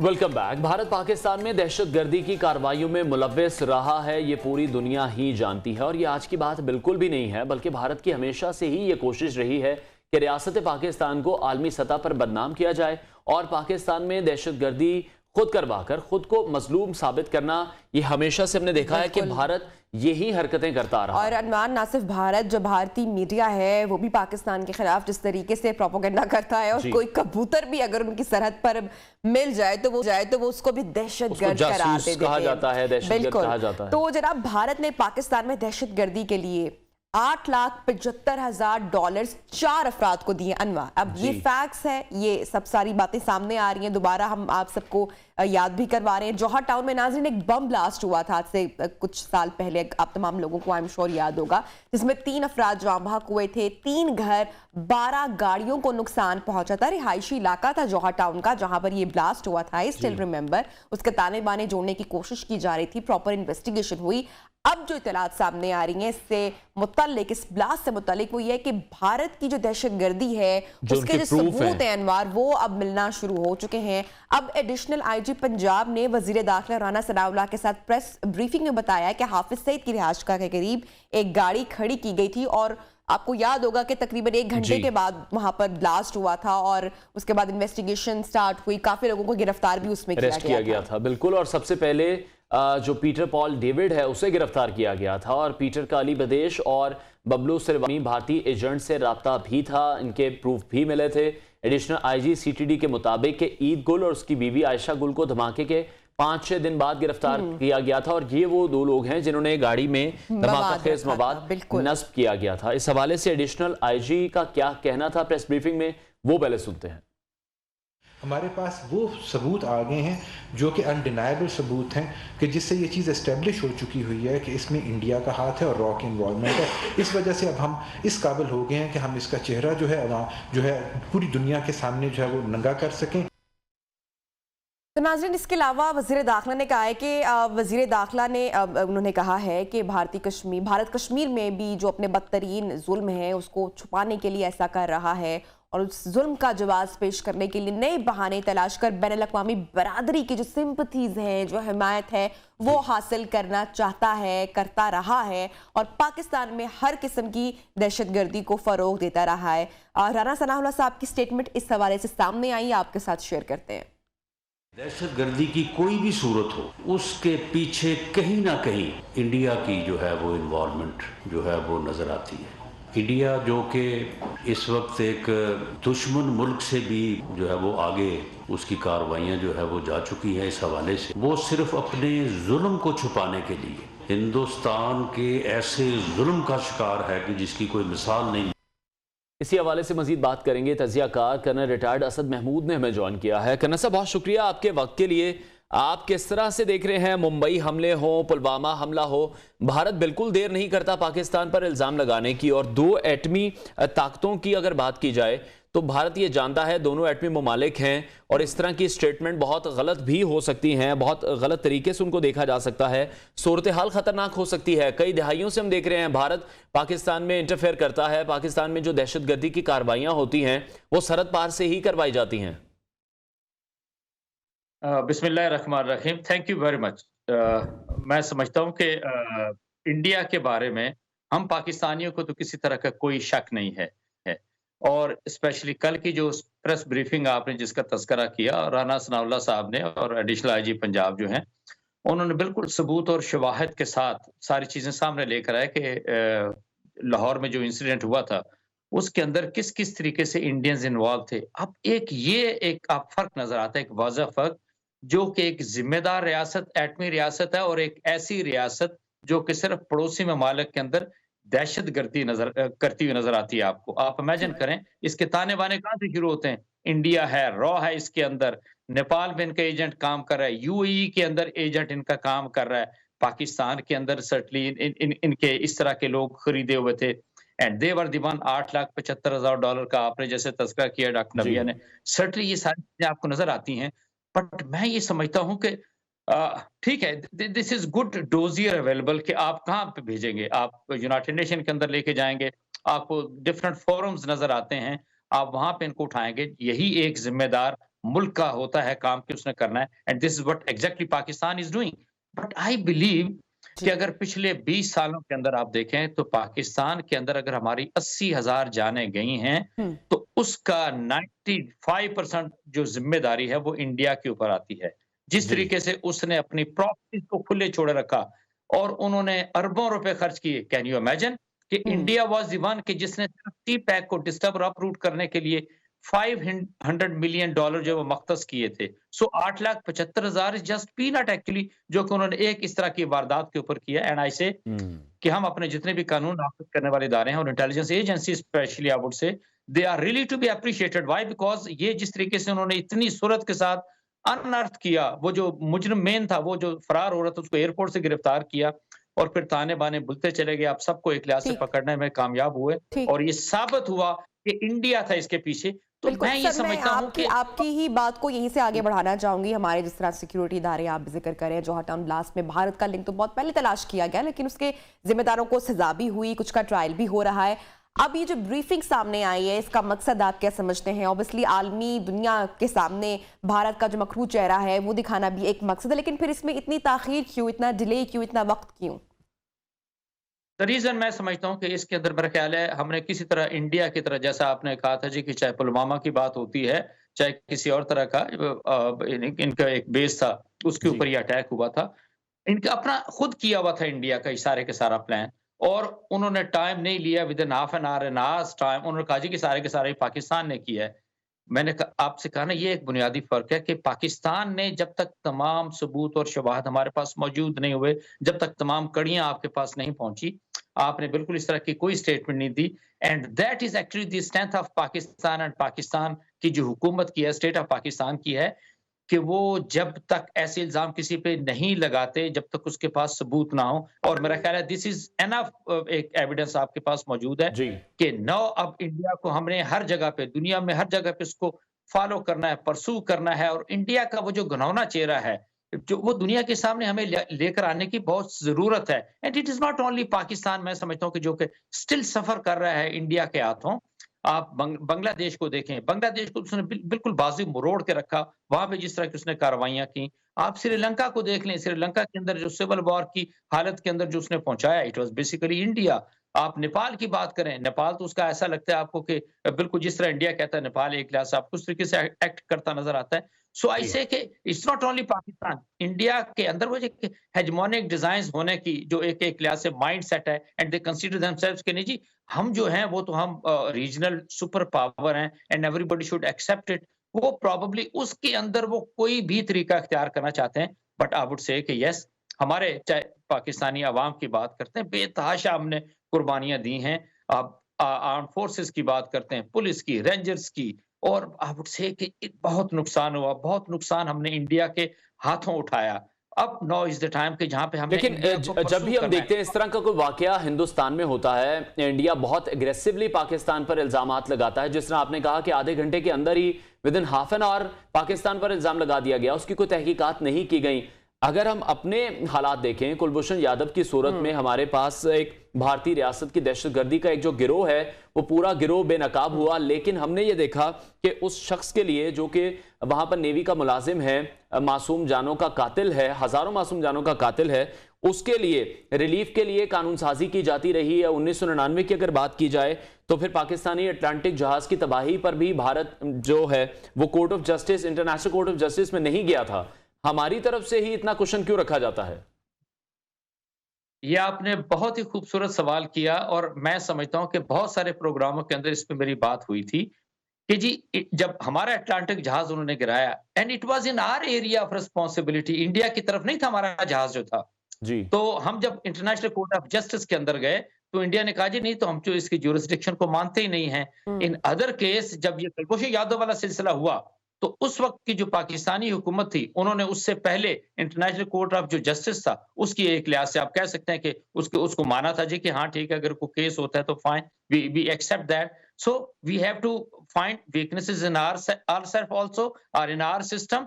और मैं ये जरूर समझता हूं कि आईसीजे के ऊपर इस केस का नहीं जाना बनता था। Kulbhushan Yadav is the one कि जो कि इंडियन ऑफिसर था नेवल, और वो पाकिस्तान के अंदर, बलूचिस्तान के अंदर ना सिर्फ ये कि तखरीबकारी कर रहा था, दहशतगर्दी कर रहा था, बल्कि वहां के जो ग्रुप हैं, इवन बीएलए की बात करते हैं, ही वाज द वन जो कि इनरोल कर रहा था वहां पे लोगों को, डिसिडेंट लोगों को, उनको पैसे दे रहा था, उनको वेपन्स दे रहा था, उनको मुख्तलिफ तरह के अटैक करने की प्लानिंग करवाता रहा। और सैकड़ों पाकिस्तानी वो थे जो उन ऑपरेशंस के अंदर मैं समझता हूँ कि शहीद हुए। सो वेरी अनफॉर्चुनेट, हमारे मासूम लोग, हमारे सोल्जर्स, हमारे एफसी के लोग। और मैं ये समझता हूं कि यस, हमें आईसीजे का जो जुरिसडिक्शन है वो बिल्कुल उसको एक्सेप्ट नहीं करना चाहिए था। And that is the reason कि आप जब बैनुल अक़वामी कवानीन के साथ चलते हैं या आते हैं, बिल्कुल तो फिर बिल्कुल जिस तरीके से मुद्दा यही है। भारत ने अफगान सरजमीन को भी हमारे खिलाफ पूरे 20 साल इस्तेमाल किया है। हम बेबसी के साथ अपने लोगों को मरता देखते रहे, और आज भी भारत की कोशिश है कि अफगानिस्तान पाकिस्तान मुखालिफ लोगों को इस्तेमाल करे, और साथ अफगान तालिबान को भी इस पर बहुत काम करने की जरूरत है ताकि जो अफगान सरजमीन है उसको महफूज बनाया जा सके। जिस तरह के वाकयात माजी में होते रहे हैं वो अब दोबारा ना हो। मैं बिल्कुल आपसे मुत्तफिक हूं। आपने इसको अफगानिस्तान के सिलसिले को भी जैसे टच किया, मेरे ख्याल is something very important and we must discuss it out. अगर आपको याद हो, जब अमेरिकन आर्मी का इनखला हो रहा था अफगानिस्तान से, तो हम पाकिस्तान के अंदर बैठे हुए, हमारा अपना मेन स्ट्रीम मीडिया था, me by self being a Pakistani, we used to feel very comfortable कि अब वहां पर एक ऐसी हुकूमत आएगी जो कि अवाम के साथ लेके चलेगी। और जिस तरीके से अफगानिस्तान की जमीन को इंडिया ने इस्तेमाल किया, वहां पर आपने बीएलए को ऑपरेट होते हुए देखा, टीटीपी को ऑपरेट होते हुए देखा, और जेयूए जमातुल वाले हैं, और ये तीनों ग्रुप्स वो हैं जिनको यूनाइटेड नेशन जो है उनकी सिक्योरिटी काउंसिल उनको दहशतगर्द तंजीमें करार दे चुकी है। But they were the one who were backed by India. उनको फंडिंग सारी वहां से मिल रही थी, आर्मामेंट्स उनको वहां से मिल रहे थे। और अफगान सरजमीन पूरे 20 साल जिस तरीके से पाकिस्तान के खिलाफ इस्तेमाल हुई है वो बिल्कुल हम में से किसी से ढकी छुपी नहीं है। बट वेरी अनफॉर्चुनेटली आप ये देखें कि अब वही सिलसिला एक लिहाज से आपको फील होता है कि जैसे दोबारा होना शुरू हो गया है। और आप पिछले दिनों चमन में जो सिचुएशन आपने देखी, इसके बाद इवन पाकिस्तान का जहां बाढ़ लगी है वहां के मुख्तलिफ जगहों से आपने देखा कि जो दरअंदाजी होते हुए देखी, जो टेररिज्म होते हुए देखा, फिर पाकिस्तान के अंदर जो एक्स पार्टा आता था, no it is part of the KP, वहां पर जिस तरीके से आपने ये टीटीपी को ऑपरेटिव होते हुए देखा है, और फिर हमारे पाकिस्तानियों को नुकसान होते हुए देखा। मैं ये समझता हूं कि अफगान हुकूमत के साथ हमें बड़ा सीरियसली इन सारी चीजों को ना सिर्फ ये डिस्कस आना है, बिल्कुल यकीनी तौर पर करना चाहिए कि बॉर्डर के दोनों अतराफ जो माहौल है पुरअमन रहे। बहुत शुक्रिया तजियाकार कर्नल रिटायर्ड असद महमूद हमारे साथ इन कॉन्वर्सेशन थे, और उनका यही कहना था कि अफगान हुकूमत के साथ मिल बैठकर बात करनी चाहिए, क्योंकि जो हालिया चमन में भी वाकयात हुए हैं वो भी खुशगवार नहीं थे। बॉर्डर पार से यहाँ पर गोले बरसाए गए हैं, और जिसके नतीजे में निस्फ दर्जन जो हैं पाकिस्तानी उनके शहीद होने की इतलात भी मौसूल हुई थी। प्रोग्राम में नाज़रीन वक्त हुआ ब्रेक का। ब्रेक के बाद कुछ अहम मौजू पर आपके साथ शेयर करेंगे, डिस्कशन करेंगे। इसके अलावा कुछ रिसर्च और फैक्ट्स भी आपको बताएंगे। एक छोटी सी ब्रेक लेते हैं। स्टे विद अस।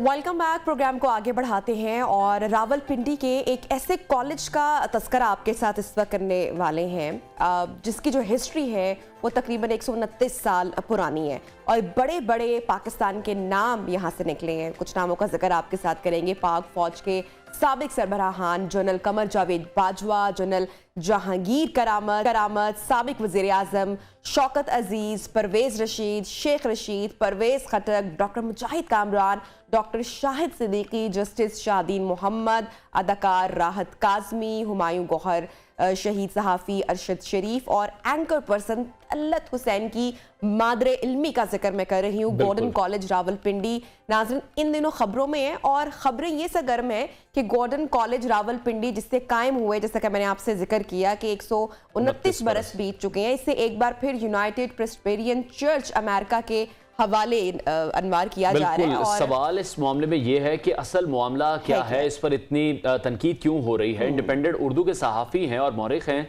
सजाद अजहर, उनका एक मजमून है जिसके मुताबिक इस कॉलेज का क़याम अमेरिकन प्रेस्बिटेरियन चर्च ने बरतानवी अहद में किया था और पाकिस्तान बनने के बाद से जब तक इसे नेशनलाइज नहीं किया गया था तो इसका इंतज़ाम बोर्ड ऑफ डायरेक्टर्स ही चलाते रहे। लेकिन जब इसे नेशनलाइज किया गया तो उसके बाद जो मामला थे वो अब तक अदालतों में चलते आ रहे हैं। सेशन कोर्ट में मामला गया, उसके बाद हाई कोर्ट में गया और अभी भी ये मामला जो है वो सुप्रीम कोर्ट में ज़ेर इल्तवा है। और अगर इसकी तारीख के बारे में भी बात करें तो 2003 में FC कॉलेज लाहौर का कंट्रोल भी जो प्रेस्बिटेरियन चर्च है USA का, इन्होंने ये कंट्रोल संभाल लिया था, जिसके बाद हमने देखा कि FC कॉलेज में भी कदरे बेहतरी आई है। आज जो लोगों का इन्हिसार होता है वो उनकी कोशिश ये होती है, उनकी प्रायोरिटी ये होती है कि FC कॉलेज में उनका एडमिशन हो जाए। और अभी कुछ सूरत हाल यही बन रही है गॉर्डन कॉलेज में भी। और 2003 में परवेज इलाही ने ही ये एग्जीक्यूटिव ऑर्डर भी इस हवाले से जारी किया था जिसके तहत FC कॉलेज अमेरिकी मिशन के हवाले किया गया। अनवार, में जो पूरा मामला हम देख रहे हैं जो हमने शेयर किया अपने नाज़रीन के साथ, आपने भी बताया है,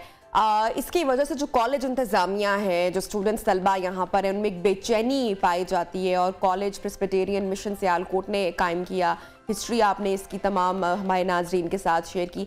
अब इस मामले पर क्या होने जा रहा है या एग्जैक्टली क्या हो रहा है, क्या होगा, इसी हवाले से बात करेंगे। हमारे साथ खालिद हमारे कॉरेस्पॉन्डेंट और साथ ही महर शहजाद जो कि कॉलेज में प्रोफेसर हैं, पढ़ाते हैं, हमारे साथ वो मौजूद है, गॉर्डन कॉलेज से लेक्चरर हैं। लेकिन खालिद चौधरी का पहले खालिद से अपडेट्स लेते हैं। खालिद बताइएगा क्या इशू है यहाँ पर, क्यों इसको इतना मुतनाज़ा बनाया जा रहा है? जी ऐसा ही है जैसा आपने कहा, मुतनाज़ा बनाया जा रहा है। लेकिन सूरत हाल ये है कि जो ये इल्ज़ाम लगाया जा रहा है कि परवेज़ मुशर्रफ दौर में भी ये मामला उस वक्त हाईलाइट हुआ था तब भी यही सूरत हाल बनी थी। और आज एक बार फिर जब परवेज़ इलाही वज़ीर आला पंजाब हैं तो फिर यही बात की जा रही है। मुज़ाकराती अमल में जब जो चीज़ें डिस्कशन हुई थी उसमें इस बात के अमल के हवाले से तय पाया था कि गॉर्डन कॉलेज की निजकारी या किसी मिशन के हवाले करने का अभी तक कोई नोटिफिकेशन नहीं आया है। और तलबा क़यादत से जो मुज़ाकरात 2 रोज़ पहले हुए थे उसमें भी जो है डायरेक्टर कॉलेजेस का कहना था कि ये मामलात अगर कैबिनेट डिवीज़न के फैसले की बात करते हैं तो अभी तक ड्राफ्ट ही तैयार नहीं हुआ। और अभी तक जब ड्राफ्ट ही तैयार नहीं हुआ तो ये मामला कैसे अपने इस मंतक तक पहुँच सकता है, जिसकी वजह से तलबा में बेचैनी पाई जा रही है। और ये भी कहा जा रहा है कि ये कॉलेज खितार के लोगों ने चंदा से बनाया था। इस तरह तो बहुत से ऐसे कॉलेज हैं जो हुकूमत इन्हें भी वापस करेगी। और ये मामला तभी उठा था जब परवेज़ इलाही वज़ीर आला थे। इसी तरह जब मुज़ाकराती अमल में इन बातों का इज़हार हुआ था तो प्रिंसिपल और वाइस प्रिंसिपल की इंक्वायरी का भी हुक्म दिया गया और उन्हें मुअत्तल भी किया गया। और जो मुज़ाकरात के नतीजे में धरना खत्म करने के हवाले से बात हुई थी तो कहा गया था कि आइंदा अगर इस मामले को हवा दी गई तो मुज़ाकरात सेक्रेटरी एजुकेशन से ही होंगे। और इस यकीन दहानी के बाद ये धरना और ठीक है खालिद, आपसे मज़ीद अपडेट भी लेंगे। वज़ीर ख़ज़ाना इसहाक़ डार इस वक्त गुफ्तगू कर रहे हैं, मुलाहिज़ा कीजिए।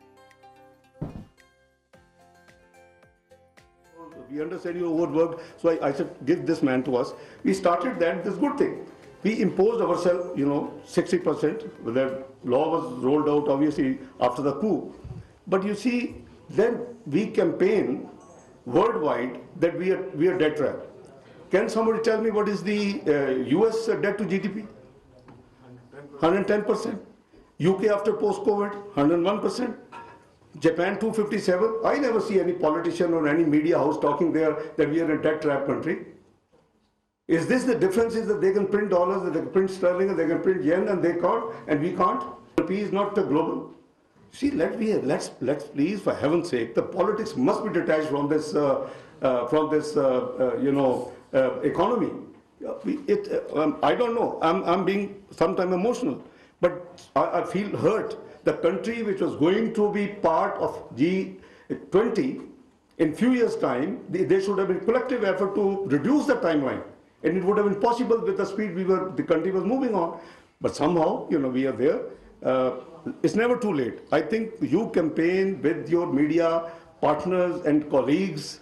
Please force us that you go on that path, have chart of economy, and move the country back to where it was 2017.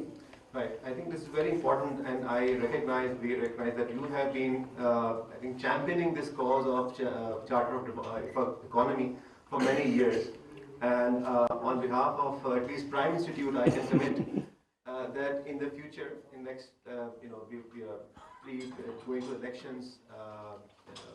Whenever we go to next elections, we will be actually working on the Charter of Economy, and we'll come back to you with your inputs, and of course other political parties would be involved in that process also. इसहाक डार की press conference आपने मुलाहिजा की, एक बार फिर से बात करेंगे Gordon college के हवाले से। हमारे साथ लेक्चर मौजूद है महज शहजाद, उनसे उनका मौक़िफ़ जानेंगे। शहजाद, आप ये बताइएगा क्या कॉन्फ्लिक्ट इस वक्त वहां पर चल रहा है और एग्जैक्टली सिचुएशन क्या है? तलबा के इस वक्त क्या मुतालबात हैं?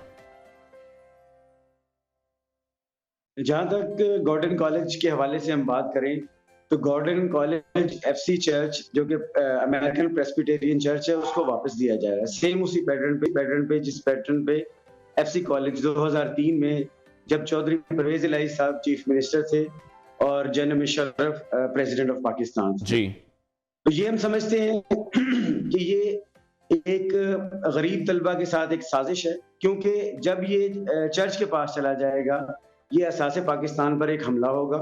उसके अलावा सेकुलरिज्म के फरोग के लिए ये इदारे काम करते हैं। आपको पता है ये इदारे गैर मुल्की फंडिंग पे चलते हैं, तो हम समझते हैं कि इससे फीसों में बहुत ज्यादा इजाफा हो जाएगा। यहाँ हमारे पास जो जहाँ से बच्चे आते हैं वो lower middle class, working class, जो पॉवर्टी लाइन से बिलो जो सेक्शंस ऑफ सोसाइटी हैं उनके बच्चे यहाँ पढ़ते हैं। तो जब ये चर्च के पास चला जाएगा तो तब फीसों में इतना इजाफा हो जाएगा कि वो बच्चे ये फीसें अदा नहीं कर सकते। अच्छा महर साहब, सिर्फ आप एक ये मसला समझ रहे हैं, मुद्दा या रीजन आपको ये लगता है कि सिर्फ फीसों में अगर इजाफा होगा तो ये के भी प्रेस्बिटेरियन यूएसए ने जब से एफसी का कंट्रोल संभाला उसने दिन दुगनी तरक्की की है, तो अब आप नहीं समझते कि ये कंट्रोल भी अगर उन्हीं के पास जाता है तो इसमें कोई मजायका किसी किस्म का नहीं है? अच्छा महर साहब, हमारे साथ गालिबन राब्ता डिस्कनेक्ट हो चुका है, खालिद चौधरी की जानिब बढ़ते हैं। खालिद, अभी जो पूरा फैसला सामने आ रहा है, पूरी जो सिचुएशन बनी हुई है, तलबा इस पर एहतजाज भी कर रहे हैं, करने का इरादा रखते हैं, एग्जैक्टली सिचुएशन क्या है? जी बिल्कुल, तलबा की तरफ से तो एहतजाज के हवाले से ये इंडिया दे दिया गया था, और ये जब परसों इस हवाले से एहतजाज और धरना खत्म किया गया था तो उसमें कुछ यकीन दहानियां कराई गई थी डायरेक्टर कॉलेजेस की जानिब से, जिसमें एक अहम ये भी बात थी कि उस वक्त के जो प्रिंसिपल और वाइस प्रिंसिपल थे उनको भी उनके ओहदों से फौरी तौर पर हटाने का नोटिफिकेशन जारी किया गया था। इसी तरह कहा गया था कि सुप्रीम कोर्ट से हुक्म इम्तना भी लेकर दिया जाएगा, और कुछ और ऐसे मुतालबात थे जिन पर उन्होंने इंतजामिया ACCT की जानिब से और डायरेक्टर कॉलेजेस की जानिब से यकीन दहानी कराई गई थी, और इस तमाम तर जो मुतालबात की निगरानी की जा रही है और इन पर तलबा की जानिब से पहरा दिया जा रहा है कि इन मामलात की जो भी आउटपुट सामने आएगी उसके बाद ये अपने आइंदा के लाए अमल का ऐलान करेंगे। ठीक है खालिद, ये बताएगा गॉर्डन कॉलेज, हमने इत्तलात यही मौसूल हुई कि माजी में सियासत का गढ़ बना रहा, तो क्या आपको लगता है कॉलेज की हवालगी से ये सियासत खत्म होने का अंदेशा है, सिर्फ एक फीसिस को लेकर ही मामला नहीं है? मैं नहीं समझता कि ऐसा है, मैं खुद भी यहीं पे ज़ेर तालीम रहा हूँ। मौजूदा जो कुछ अरसा से सूरत हाल है यहाँ पर सियासत के हवाले से कोई ऐसी हमें इतलात नहीं है, तो और ना ही ऐसा कुछ देखने में आया है। ये एक सियासी कह सकते हैं कि इसके पीछे एक कोई मफाद हो सकता है, जो जैसे बताया आपको कि 2003 के बाद भी ये सूरत हाल देखने में आई थी, तो अभी भी उसी को बुनियाद बनाकर शायद ये कुछ करने के हवाले से इक़दाम उठाए जा रहे हैं। जी ठीक। अच्छा खालिद, हुकूमत पंजाब से भी हमें महर साहब ने भी, महर शहजाद ने भी हमें ज्वाइन किया है, आपसे ये जानना चाहेंगे कि जब से हमने देखा कि एफसी का कंट्रोल भी संभाला है प्रेस्बिटेरियन चर्च ने, उसके बाद से काफ़ी हमें वहाँ पर तरक्की भी दिखाई दी है। अगर ये कॉलेज भी उन्हीं के कंट्रोल में चला जाता है तो आप क्या समझते हैं, मजीद क्या बेहतरी आएगी या आपको क्या ऑब्जेक्शन है, क्या खराबी हो सकती है? देखिए, इसमें खराबी सबसे पहले ये है कि ये यहाँ सेकुलरिज्म का फरोग होगा। दूसरी बात ये है कि तमाम बड़े कॉलेजेस को ऑन पर्पस जो है उनके इंफ्रास्ट्रक्चर को तबाह कर रही है, उनको फंड्स नहीं देती, और 8-10 साल बाद ये कहा जाता है कि ये कॉलेज तबाह हो गया, इसकी बिल्डिंग तबाह हो गई, इसके रिजल्ट्स तबाह हो गए। तो ये बुनियाद बनाकर तमाम बड़े कॉलेजेस को प्राइवेटाइज करने की एक मंसूबाबंदी है, और इसी सिलसिले में यही गॉर्डन कॉलेज के साथ भी यही हशर हुआ है। आप यहाँ आकर देखें, आपको टूटी फूटी क्लासरूम्स मिलेंगे, टूटे फूटे शीशे मिलेंगे। जब फंड्स नहीं मिलेंगे, इंफ्रास्ट्रक्चर उसका इफेक्ट होगा जी। अच्छा, किसी किस्म की कोई डिमांड, कोई मुज़ाकरात, कोई मुतालबा पंजाब हुकूमत से इस हवाले से बातचीत हो रही है, जो आप चाह रहे हैं, जो आपकी डिमांड है?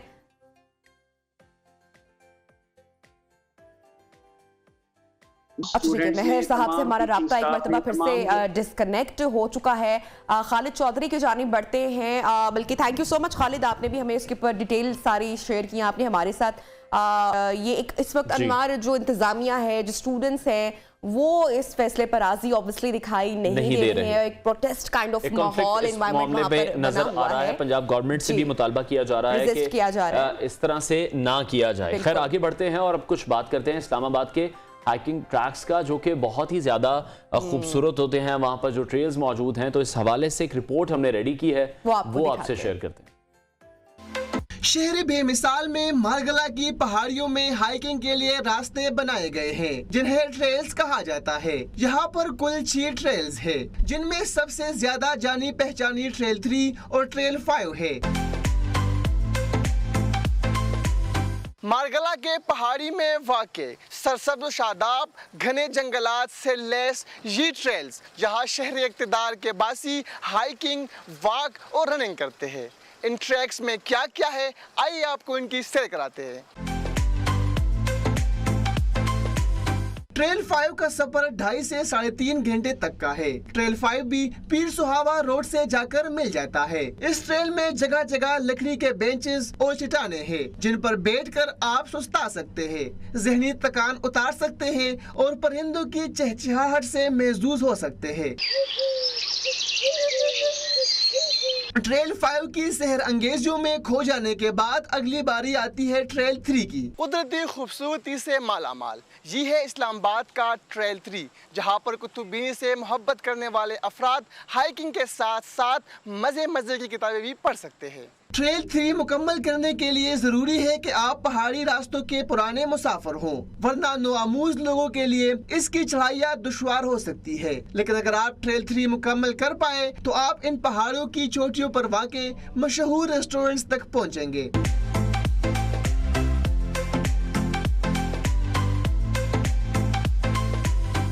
इस्लामाबाद के इन सरसब्ज़ शादाब ट्रेल्स में ट्रेल 2 का शुमार भी होता है, जहां आप कुदरती मनाजिर से महसूस होने के साथ साथ वॉकिंग और जॉगिंग भी कर सकते हैं। मगर ख्याल रखिए, यहाँ आपका सामना बंदरों से भी हो सकता है।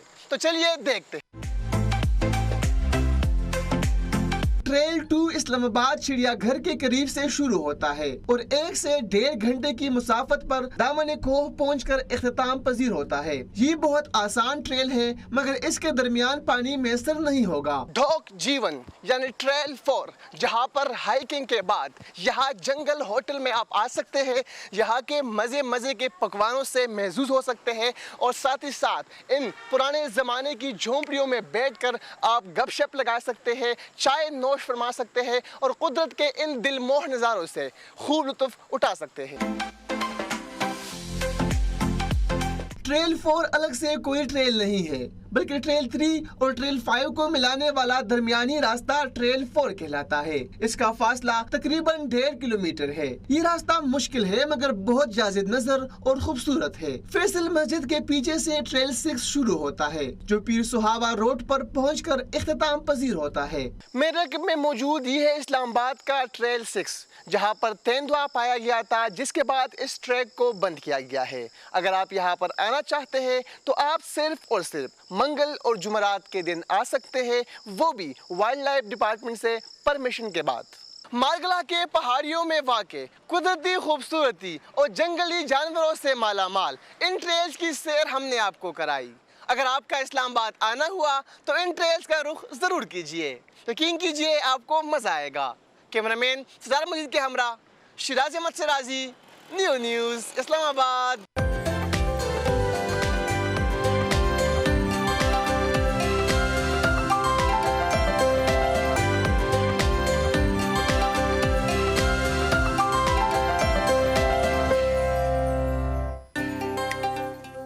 Welcome back and good morning once again. तो प्रोग्राम के आखिर में हमारी कोशिश नाजरीन ये होती है या तो आपको हेल्थ के हवाले से कोई ना कोई इन्फॉर्म किया जाए, अवेयर किया जाए, या फिर थोड़ा सा एंटरटेन किया जाए। और चूंकि सीजन इस तरह का है तो अनवार शादी सीजन है, एंटरटेनमेंट सीजन है, तो खवातीन मर्द हजरात सब लोग डिजाइनर की आउटलेट्स पर इस वक्त भाग रहे हैं।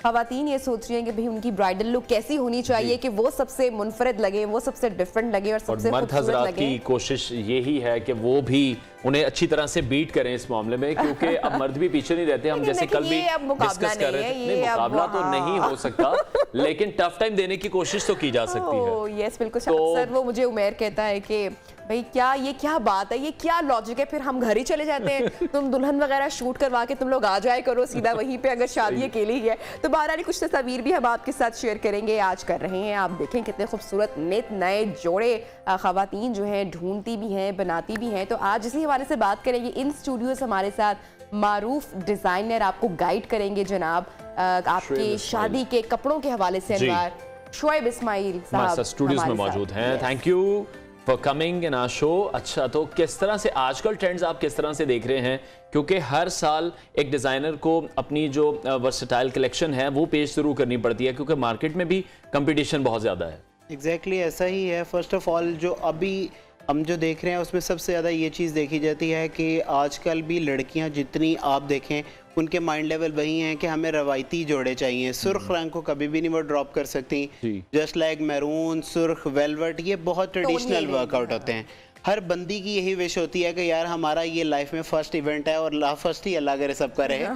सबसे बड़ी बात ये है फर्स्ट रहे, और उसमें उसको उन्होंने स्पेसिफिकली एक मैनेज करना होता है। उसी तरह उनकी विश होती है कि हम उसको वैसे ही इंजॉय करें। अब आप देखो कि बारात के अंदर लोग कुछ ब्लैक की तरफ भी जाना शुरू हो गए हैं। एक वो ट्रेंड था कि जी एक साइकी होती थी कुछ क्लाइंट्स की, कुछ लोगों की, कि ब्लैक कलर को हम आउट कर रहे हैं, लेकिन फिर भी जो एज इट इज़ जो ट्रेंड फोरकास्ट है उसने कलर पैलेट्स हमें दी हुई हैं। जस्ट लाइक अगर हम देखें कि हम वलीमा के ऊपर कलर पैलेट के ऊपर प्ले कर सकते हैं, मेहंदी के लिए अब तो कवाली नाइट और बहुत ज़्यादा इवेंट्स इसके अंदर आ गए हैं, तो हम उस पर कलर पैलेट के साथ भी प्ले करते हैं। लेकिन जो बारात का एक स्पेसिफिक इवेंट है ना, आई गेस वो मरून से ऊपर कोई आउटफिट कलर नहीं होता। तो इस बार कौन सी कलेक्शन शोएब आप भी लेकर आए हैं, और कंपटीशन कितना टफ है, क्या डिफरेंट है, क्या चल रहा है? हमारी बेसिकली जो मेरा एक विजन होता है और मेरा एक सिग्नेचर वर्क है, वो थोड़ा रॉयल्टी प्रेजेंस को शो करता है। जिस तरह आप भी जानती हैं, आपने भी कुछ आउटफिट्स देखे होंगे हमारे, वो थोड़ा रॉयल्टी प्रेजेंस जो होती है, बहुत लग्जरीनेस, जिसमें कलर पैलेट बहुत सॉफ्ट होती है, और उसके जो वर्किंग मटेरियल्स हैं वो नॉर्मली मैं ज्वेलरी का एम्बेलिश्ड ज़्यादा यूज़ करता हूँ। एक तो वो एक कत्योर आपको शो कर रहा होता है, क्लासी शो कर रहा होता है, एलिगेंस आ रही होती है उसके अंदर। तो उसी को हमने देखते हुए इस बार का जो हमने 22 और 23 का थीम पैलेट यूज़ किया हुआ है वो शहर बानो के नाम से किया हुआ है। शहर बानो की अगर आप हिस्ट्री देखें तो बेसिकली वो एक प्रिंसेस है, तो बाबाज डॉल की तरह वो प्रेजेंस होती है, तो वो क्वीन की भी उसके अंदर एक रिजेंबल है। तो उसी को देखते हुए हमने इसमें शहर बानो विद मुगलिरा को यूज करके उसके कलर पैलेट बनाए, और हम वेडिंग सीजन के ऊपर वेलवेट भी नजर आएगा, शॉल्स भी नजर आएंगी इस बार, क्योंकि विंटर है तो विंटर में वेलवेट बहुत नजर आती है। बिल्कुल ऐसा ही है। अब शॉल्स नॉर्मली यूज की जाती हैं लोग, अब तो आपको पता है एक्सटेंशन दुपट्टास वगैरह बहुत ज्यादा यूज हो रहे हुए हैं। एक टाइम अगर कोई बल्कि खातून है तो आई ऑलवेज थिंक कि उनके लिए फिर शॉल्स कैरी करना आपको एक अच्छा आइडिया लगता है, अगर बहुत हैवी हो जाएगा हाँ, कैरी करने के लिए। बल्कि फीमेल के लिए वैसे शॉल इस तरह प्रेजेंट नहीं की जाती, क्योंकि जब आपका अपर शोल्डर आपका ब्रॉड होता है ना, तो उससे आपका ये शॉल आपने डेफिनेटली अपने शोल्डर्स पे देनी है, तो वो और ब्रॉड प्रेजेंस हो जाती है।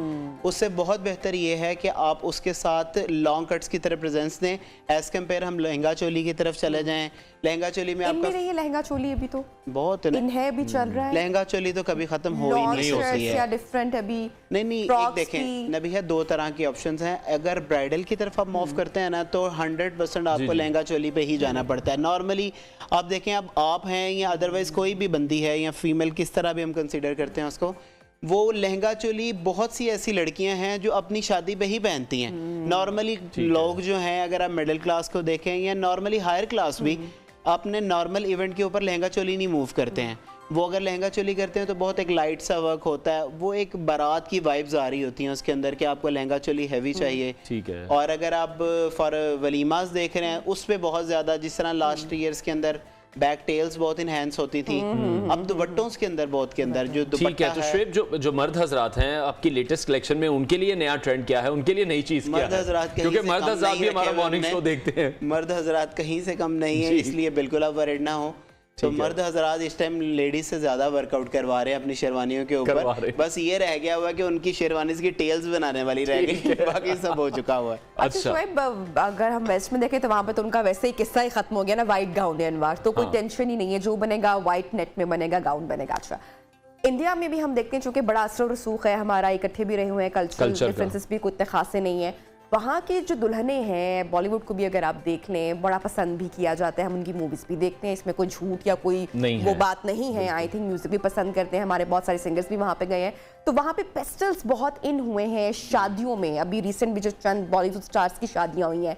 पाकिस्तान में अभी तक हमने पेस्टल्स बहुत ही कम देखे होंगे। आई थिंक जाना नहीं चाहते, जा नहीं रहे हैं, या बन नहीं रहा है, क्या रीजन है? न भैया बनने वाला तो सीन कुछ भी नहीं है, क्योंकि हम लोग पेस्टल अपने देख रहे हैं ना वलीमा के ऊपर, नॉर्मली नहीं 99% लोग जो है पेस्टल कलर्स के ऊपर प्ले करते हैं। लेकिन जिस तरह मैंने स्टार्ट में एक बात बोली थी, जो रवायत है ना हिंदुओं की या इंडियंस की, वो रवायत नहीं है लाल जोड़ा। ये बेसिकली हम पाकिस्तानियों की एक लाल जोड़ा और सुर्ख कलर को बहुत इनहेंस किया जाता है, और कुछ लोग तो इसे शगुन वाला जोड़ा भी कहते हैं। तो इस कलर के ऊपर वही बात है कि अब हमारे पाकिस्तानी जो है ना रवायती इसके ऊपर नहीं कर रहे। अब डेफिनेटली जिस तरह हम है तो सॉरी टू से कॉपी की जाती है, नॉर्मली हम लोग इंडिया से इंस्पायर्ड होते हैं, कलर पैलेट्स ली जाती हैं, शायद इन फ्यूचर इसके ऊपर भी वर्कआउट हो जाए, जब आपकी सेटिंग से चेंज हो जाती है, माइंड लेवल चेंज होता है। इस तरह वलीमे पे आप ब्लैक कलर भी पहना जा रहा है, तो इस तरह होपफुली इस पे भी वर्कआउट हो। महंगाई का तो सबको ही पता है, तो महंगाई के साथ साथ जो डिजाइनर ब्रांड्स हैं, हमें भी आइडिया है कि क्या प्राइसेस होती हैं, प्राइस टैग जो हैं बहुत ज्यादा डे बाय डे बढ़ते जा रहे हैं, तो उसको किस तरह से काउंटर कर रहे हैं डिजाइनर्स?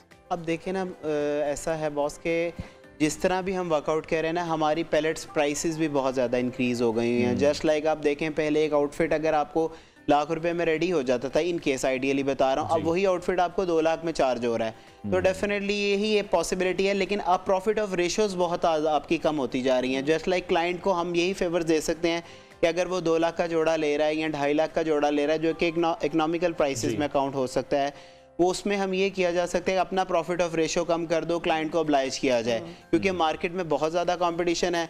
तो वो एक एस्थेटिक सेंस जो बिजनेस की एक पहले टर्म होती थी 4-5 इयर्स बैक, वो अब नहीं रही हुई है। अब हमें उसके ऊपर अपने लिमिटेड प्राइसेस के ऊपर वर्कआउट करना पड़ता है, और जो ब्रांड लेबल एक डिज़ाइनर्स का लगा होगा कि ये बहुत एक्सपेंसिव होते हैं, वो अब खत्म होता जा रहा है, बल्कि मुझे लगता है बहुत ज्यादा पीछे हम बैकड्रॉप आ गए हैं। ठीक है, तो जो आम पब्लिक का एक सवाल है, ऑब्वियसली आपके बिजनेस की इससे तो वो मुताबिकत नहीं रखता, आपसे पूछना भी शायद गलत ही ना हो, लेकिन जो लोग डिजाइनर अफोर्ड नहीं कर सकते और खुद से ही किसी मार्केट में जाकर अपना सूट रेडी करवाना चाहते हैं, उनके लिए आप क्या समझते हैं, जो की पॉइंट्स हैं वो क्या होने चाहिए? क्योंकि यूजुअली मैंने देखा कि जब मैंने भी अपनी शादी का जोड़ा तैयार करवाया था, तो जब मैं डिजाइनर के पास गई तो उसने मेरी ख्वाहिश से हटकर भी ईच एंड एवरीथिंग वो सजेस्ट कर रही थी और मैं सुन रही थी। तो वो बेसिकली आपकी हाइट, आपके वेट को देख के बड़ा अच्छा आपको गाइड कर देते हैं, लेकिन जब खुद जाना होता है तो एग्जैक्टली, लेकिन जब खुद जाना होता है तो बहुत सारी खवातीन उस तरह से डिजाइन नहीं कर पाती हैं, तो उनके लिए शोएब ऐसा ही है। जस्ट लाइक हमारे पास बहुत ज्यादा क्लाइंट्स आते हैं, नॉर्मली आपको पता है कस्टमाइजेशन अब बहुत ज़्यादा होती है। मतलब अगर आप सुर्ख रंग का जोड़ा देख रहे हो तो क्लाइंट की फॉर्मल है, बहन है, सिस्टर है, उसका ये माइंड है कि यार इसे ब्लैक कलर के अंदर आप इसको फ्लिप कर दो। उसका लेकिन माइंड लेवल एंड टाइम तक वही होता है, कॉल्स पे कॉल, हाँ हम कलर चेंज कर रहे हैं तो पैलेट तो नहीं चेंज हो रही है, उसकी लुक्स कैसी आ रही हैं, यही कॉल्स हमें रेगुलर। इसके लिए तो हमने प्रॉपर अब स्टाफ हायर कर दिया हुआ है कि आप इसको मैनेज करके सेटिस्फेक्शन करते रहे क्लाइंट की। अब डिजाइनर के पास आएंगे ना तो उसने आपको फिजिकली देखा होगा, आपकी प्रेजेंस को देखा होगा, तो वो जब बना रहा होगा ना वो कलर पैलेट को उसके हिसाब से करेगा। सबसे पहले बेसिक कलर्स के ऊपर प्ले करना सबसे बड़ा टैलेंट है कि आप नीचे कलर बेस क्या ले रहे हो। ये नहीं है कि आपने अगर कुछ चीज़ें होती हैं वो किसी भी स्पेसिफिकली टर्क्वाइज कलर के ऊपर अच्छी लग रही हैं, वो चीज़ें आपकी ब्लैक के ऊपर नहीं उठेंगी, वो चीज़ें आपकी कॉपर के ऊपर नहीं उठेंगी। लेकिन सबसे बड़ा जो मिस हैप होता है वो ये होता है जब आप शॉपकीपर के पास जाते हो, वो कहता है कि बाजी तुसी गया सी देख लो, जो सी गया सी बना देता है, वो ये सिस्टम आ जाता है। तो डिजाइनर में क्या आ जाता है, अड़ ही जाता है। जैसे मैं कल एक आउटलेट पे गई, नॉर्मल सी मतलब के विंटर्स कलेक्शन थी, तो वहाँ पे वो खातून अनवार फोन पे थी अपनी फ्रेंड के साथ, मुसलसल ये ठीक है, ये जोड़ा ठीक है, ये मतलब इतना खवातीन खपती हैं। तो यूजुअली जब आपके पास आते हैं क्लाइंट्स तो वो मतलब कि बस अड़ ही गए, ऐसा कभी होता है? फिर आप उनको समझा रहे हो या शायद ही कोई ऐसी खवातीन होंगी जो अड़ती ना हो, स्मूथली काम हो ये जाता हो। खवातीन वो समझती हैं इस मामले में। अच्छा एक चीज, एक बार्गेन के अंदर खवातीन को बहुत ज्यादा आता है यार, सुन्नत रसूल है, इसको जरूर बार्गेन करना चाहिए। इस मामले में तो हम भी हैंड्स अप कर देते जी, ये बहुत बड़ी बात है। ठीक है, चले बहुत शुक्रिया शुएब, आपने टाइम दिया और जो ट्रेंड्स थे नए वो भी हमने शुएब से जाने हैं, उनकी जो नई कलेक्शन है वो भी बस बेस्ट विशेस कहते हैं ऑन द गो है। आपको बेस्ट उसके विशेस लिए। आपके लिए इंशाल्लाह कल अपने नाज़रीन से मुलाकात करेंगे। बहुत शो सारा का वक्त ख्याल रखिए, खत्म हो जाता है। अल्लाह हाफ़िज़।